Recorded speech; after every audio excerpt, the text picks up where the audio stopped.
Bon, alors déjà bonjour à tous, j'espère que vous allez bien et que tout se passe bien pour vous. Comment vous dire? Bon, déjà, Modric, Ballon d'Or. Bravo, Modric, c'était assez attendu, j'en avais parlé. Le podium, c'est Modric, Ronaldo et Griezmann. Hein, je vous avais dit pour Modric et Ronaldo. Là, je règle mes comptes avec tous ceux qui étaient là en mode mais n'importe quoi, mes trucs et tout. Bref, avant de rentrer dans l'analyse des joueurs, du classement, de ceci, cela, on va parler un peu de la cérémonie, les copains. C'était une cérémonie sportive du Ballon d'Or 2018, où c'était Marrakech du rire, on tape des barres et on fout la honte à tout le monde. Non, parce que, comment vous dire, il y avait beaucoup de malaise, mais bon, je ne suis personne pour décrire ce qui est un malaise, hein. Il y en a, ça fait rire et tout ça, mais à un moment donné, trop d'humour, trop d'agitation, ça fait naître des moments qui, bah oui, parce que quand t'es trop à l'aise, à un moment donné, tu vois, tu te mets trop à l'aise, ah, c'est plus un événement sérieux, on rigole, bah tu vas dire des trucs qu'il faut pas. On a élu la première femme Ballon d'Or dans cette cérémonie, c'est bien, ça fait plaisir. Alors, je vais donner son nom, parce que sur Twitter, j'ai dit femme Ballon d'Or, et là, ils étaient pas contents. D'accord, pardon, je m'excuse, parce que je connaissais pas son nom. Ada Egerberg, si je me trompe pas, elle se nomme comme ça. C'est une femme footballeuse qui joue à Lyon. Elle prend son Ballon d'Or, et là, il y a le DJ qui est un petit peu trop agité, qui vient...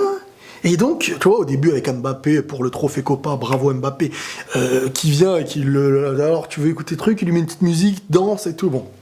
Après, c'est le Ballon d'Or féminin, donc Ada Egerberg soulève son trophée, elle descend, déjà l'autre, il est là, c'est pas trop lourd. T'as envie de lui dire, attends, c'est une sportive de très haut niveau, je pense que sur le terrain, elle te met une tempête aujourd'hui. Donc déjà, les petits délires, c'est pas trop lourd et tout, qui sont du gentleman à deux balles, pour moi, en tout cas, hein, c'est bon, c'est un Ballon d'Or, c'est pas une... Bref. Déjà, ça, j'ai dit, bon, vas-y, ça part, on va dire, d'une bonne intention. Ensuite, il y a le DJ. Et le DJ, qu'est-ce qu'il fait? Il commence à rigoler et tout, et après, il lui lâche en parlant des musiques, il dit, alors, est-ce que tu vas connaître cette musique et tout? Il lui lâche, est-ce que tu sais twerker? Et là, j'ai fait, oh là là là. J'ai eu mal pour elle. J'ai eu mal pour les gens de sa famille. J'ai eu mal pour les femmes. Ma parole, j'ai eu mal pour les femmes aussi. C'était incroyable. Non, parce que ça y est, autant lui dire, est-ce que tu sais faire un striptease? Non, mais moi, ça m'a choqué. Ça m'a choqué. Peut-être ça m'a pas choqué beaucoup, mais ça m'a choqué. Première remise, tu vois, c'est symbolique, c'est toujours historique. La première chose qui est faite pour une femme, pour un homme, quand avant c'était que fait pour les hommes et tout, il lui décerne, il lui lâche, est-ce que tu sais twerker? Qu'est-ce que tu veux qu'elle te dise? Bon, à un moment donné, je te jure, j'ai cru qu'elle allait se retourner et qu'elle allait, limite, elle allait partir. Alors elle dit, non mais c'est trop, mais tu te fous de moi ou quoi? Moi, si j'étais le mari, si j'étais dans la salle, ou je sais, je me serais levé, j'aurais dit, non mais manque pas de respect, t'es sérieux ou quoi? Bref, juste après, il se rattrape avec une musique douce et tout ça, et si elle a pas envie de danser, si elle a pas envie de faire un slow, si elle aime... Mais qu'est-ce que... Déjà, tu la touches et tout, moi je n'ai pas compris. Bref, c'est le truc en trop, ça, de la soirée. Comme j'ai dit, une cérémonie, c'est bien, tu peux mettre une ambiance, un truc, mais ça part en cacahuète après, et ça, vous verrez, hein, il y aura des retours, hein, je vous le dis tout de suite, hein, vous verrez. C'est pas sérieux. C'est pas sérieux. Quand l'humour n'est plus géré et que ça y est, ça se lâche, c'est Jackass, là, ça. Bon, bref. Alors, le trio du Ballon d'Or, les amis. Modric, qui vient stopper un règne de 10 ans d'un Messi-Ronaldo. Messi-Ronaldo, Messi-Ronaldo, Messi-Ronaldo. Enfin, c'était pas exactement comme ça. C'était Ronaldo, Messi, Messi, Messi, Ronaldo, enfin bref. Mais je veux dire, c'est historique aussi, exceptionnel, assez mérité. Pour moi, en tout cas, assez mérité. Le podium en soi, après réflexion, c'est aussi assez mérité, même si individuellement, un Messi est clairement meilleur qu'un Mbappé. Mais l'individualité de Messi, même s'il y a eu beaucoup plus de buts et tout ça, a quand même ramené moins de trophées, on va dire. Même si l'Europa League me dérange un peu chez Grisou.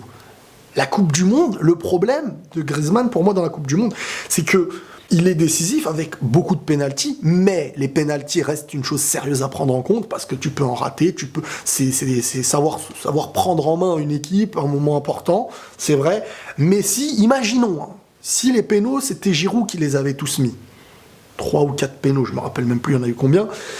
Si c'était Giroud qui les avait tous mis, donc ça veut dire que Griezmann n'est peut-être même pas sur le podium. Tu vois, c'est une question que je me pose. Hein.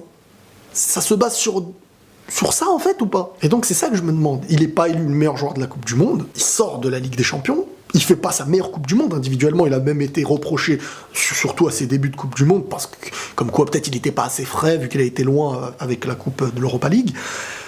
Tu te dis, c'était pas son meilleur niveau, donc pour prendre un ballon d'or, ça je savais que c'était mort, je vous l'avais dit, ils vont lui faire une Ribéry. Ils lui ont fait une Ribéry, l'espoir du pays, du truc, on lui met. Allez, t'es même pas dans le top 2, t'es dans le top 3. C'était grillé. Après, il y a un truc qui n'était pas l'avantage de l'équipe de France, c'est qu'il n'y avait pas un seul joueur qui a explosé. C'était collectif réellement la victoire de l'équipe de France à la Coupe du Monde. Donc il y aura des voix pour Varane, des voix pour Mbappé, des voix pour Grisou. Et ça s'est réparti un petit peu partout. Tandis que s'il n'y avait qu'un seul joueur, il aurait pu être mieux classé. Peut-être même Ballon d'Or. Donc voilà par rapport à Grisou, qui à mes yeux peut prendre un top 3 parce que quand même il a mis un bon nombre de buts, il a été au bout d'une compétition, il prend la Super Coupe et la Coupe du Monde avec l'Europa League. Ouais.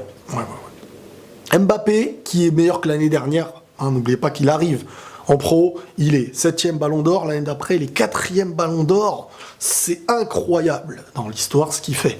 Donc sur le long terme, il peut continuer là à marquer les esprits. Et pour choper le top 3, il faudra qu'en Ligue des Champions, parce que l'année prochaine, il n'y a pas de Coupe du Monde ou Coupe d'Europe, ça va se jouer sur la Ligue des Champions. Donc tout se jouera sur la Ligue des Champions. Maintenant, il y a quelque chose aussi qui me fait assez rire, c'est quand les gens se disent c'est fini le règne Ronaldo-Messi et tout ça. Ouh là là, les amis, faut qu'on se calme. Ronaldo-Messi, c'est pas fini. C'est pas fini. Comme par hasard, le moment où on dit c'est fini, c'est une période de Coupe du Monde. Coupe du Monde, Argentine, on savait que ça allait être mort, Portugal, c'était déjà héroïque et très très avec beaucoup de réussite, mais du mental, à l'Euro. Tu savais que les deux ne prendraient pas la Coupe du Monde. En grande partie, la Coupe du Monde aurait retiré des points à ces deux joueurs. Donc Ronaldo-Messi, l'année prochaine, vous verrez qu'à mes yeux, en tout cas, top 3 tous les deux. Avant même qu'on voit la finalité. Rien qu'individuellement, déjà. C'est très très dur de les bouger. Là, Messi, ne pas le voir dans le podium, c'est un truc de fou pour moi. Je dis pas que c'est pas mérité, nanana, mais c'est quand même incroyable, parce qu'individuellement, si vous regardez sa saison, sur le nombre de passes D, le nombre de buts, le nombre de coupes, il fait la Liga plus Coupe d'Espagne, il était au niveau jusqu'à l'élimination. Il te fait une superbe saison, on parlait de lui comme le Ballon d'Or avant même la Coupe du Monde et son élimination, parce qu'il était vraiment au niveau. Mais après, voilà, il y a eu beaucoup de choses. Après, comme j'ai dit, on est sur une saison où les voix sont réparties par beaucoup de joueurs. Quand tu vois des Mohamed Salah, quand tu vois des Varane, parce que Varane, pourquoi il n'est pas dans le top 3, ça choquait les gens et tout. Moi, je vous avais dit ça aussi, les amis. Varane, il a plus gagné que les autres. Mais ce n'est pas parce qu'il a plus gagné que les autres, il mérite le Ballon d'Or. Il a aidé vraiment les équipes qui ont gagné. On ne pourra pas lui retirer ce mérite. Il a vraiment aidé ces équipes. Mais pour prendre le Ballon d'Or, tu dois être le meilleur de ton équipe. Tu dois être soit le meilleur de ton équipe, soit celui qui les emmène le plus loin, mais que tu sens que on le vise un peu. On vise directement le joueur. Quand tu vois la Croatie jusqu'à la finale de la Coupe du Monde, on vise Modric. Élu meilleur joueur de la Coupe du Monde, élu meilleur joueur de la Ligue des Champions, pour sa régularité surtout en Ligue des Champions, parce que Ronaldo au Real, c'est vrai qu'il peut l'avoir ce titre de meilleur joueur de la Ligue des Champions, rien qu'au niveau du nombre de buts, etc. Mais je pense peut-être qu'ils l'ont donné à Modric pour récompenser peut-être une régularité sans des hauts et sans des bas. Donc, je sais plus ce que je vous disais, mais en gros... Varane, pour lui donner un Ballon d'Or, faut que ce soit lui que tu te dis, c'est lui qui a fait tout ça. Au Real, c'est pas le leader, on va pas se mentir. Il y a Ramos devant, il y a comment il s'appelle, Ronaldo, Modric et tout ça. Il est important, oui. Et en équipe de France, il a été un peu plus important qu'au Real, parce que quand même, derrière, on se comptait quand même un peu plus sur lui. Il y avait Umtiti et tout ça, mais c'était quand même Varane du Real qui a pris la Ligue des Champions, mais c'était pas non plus lui le taulier de l'équipe de France. Donc tu peux pas, parce qu'il a gagné plus que les autres, lui donner comme ça. Si au-dessus, il y a des gens qui sont plus leaders de leur équipe et qui méritent peut-être mieux, individuellement du moins. Ronaldo deuxième, À mes yeux, il aurait même pu être premier, même si beaucoup de gens sont non, mais truc. Les gens oublient un petit peu ce qu'il a fait en Ligue des Champions. Les gens vont regarder. Oui, mais demi-finale, truc. Non, non, non.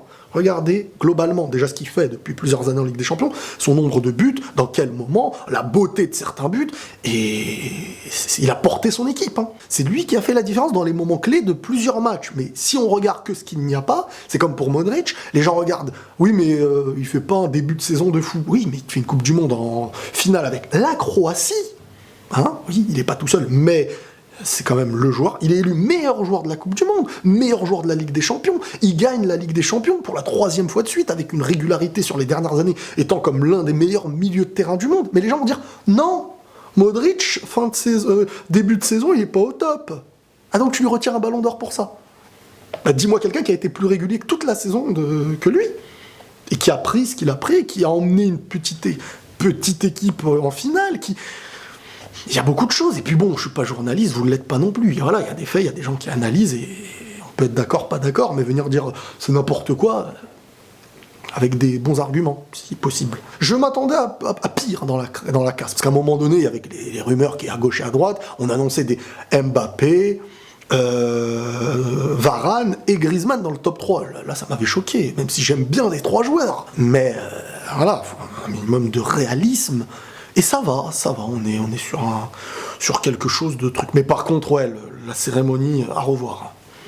À revoir, les mecs. Non, parce que bon, ça se dandine, ça danse, ça truc. Oui, mais d'accord, doucement. Et le manque de respect envers Ada Hegerberg, là, c'est pas pour faire le féministe, mais je vous dis la vérité.